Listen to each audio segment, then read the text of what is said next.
आज ही Doubtnut app download करें।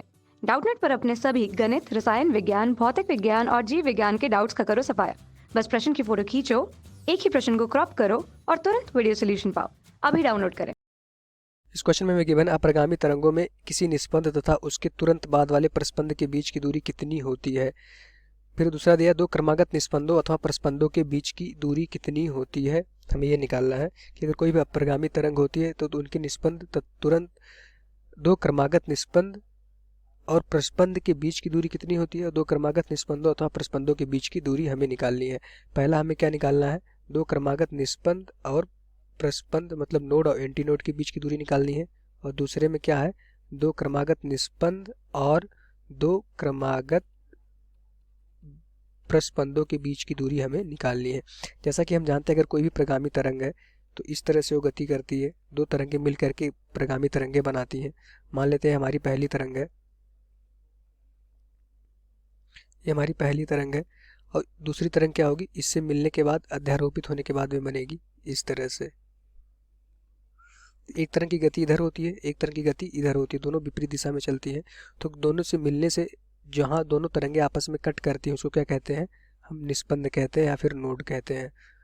ये हमारा निस्पंद होता है। तो यहाँ से हमसे क्वेश्चन में पहले पार्ट में पूछा जा रहा है कि दो निस्पंद और प्रस्पंद और देखते हैं जहाँ पे आयाम मैक्सिमम होता है, इस पॉइंट पे जहाँ पे इनका आयाम जो होता है तरंगों का आपस में मैक्सिमम होता है, इस पॉइंट पे हम देखेंगे तो दोनों का आयाम मैक्सिमम होता है। तो इनके बीच की हमें दूरी निकालनी है, दो क्रमागत निस्पंद और प्रस्पंद के बीच की दूरी ये हमें निकालनी है d1।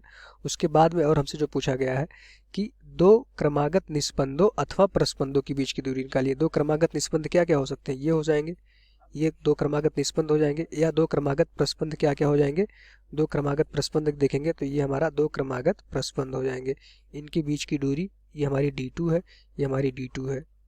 तो सेकंड पार्ट में जो हमसे पूछा गया दो क्रमागत निस्पंदों के बीच की दूरी, और पहले पार्ट में पूछा गया है कि एक निस्पंद और एक प्रस्पंद क्रमागत निस्पंद उसके बाद जो तुरंत प्रस्पंद आएगा उसके बीच की दूरी पूछी गई है। तो इस प्रस्पंद को क्या बोलते हैं, हम एंटी नोड बोलते हैं। एंटी नोड मतलब कि प्रस्पंद जहाँ पे आयाम सबसे अधिक होता है।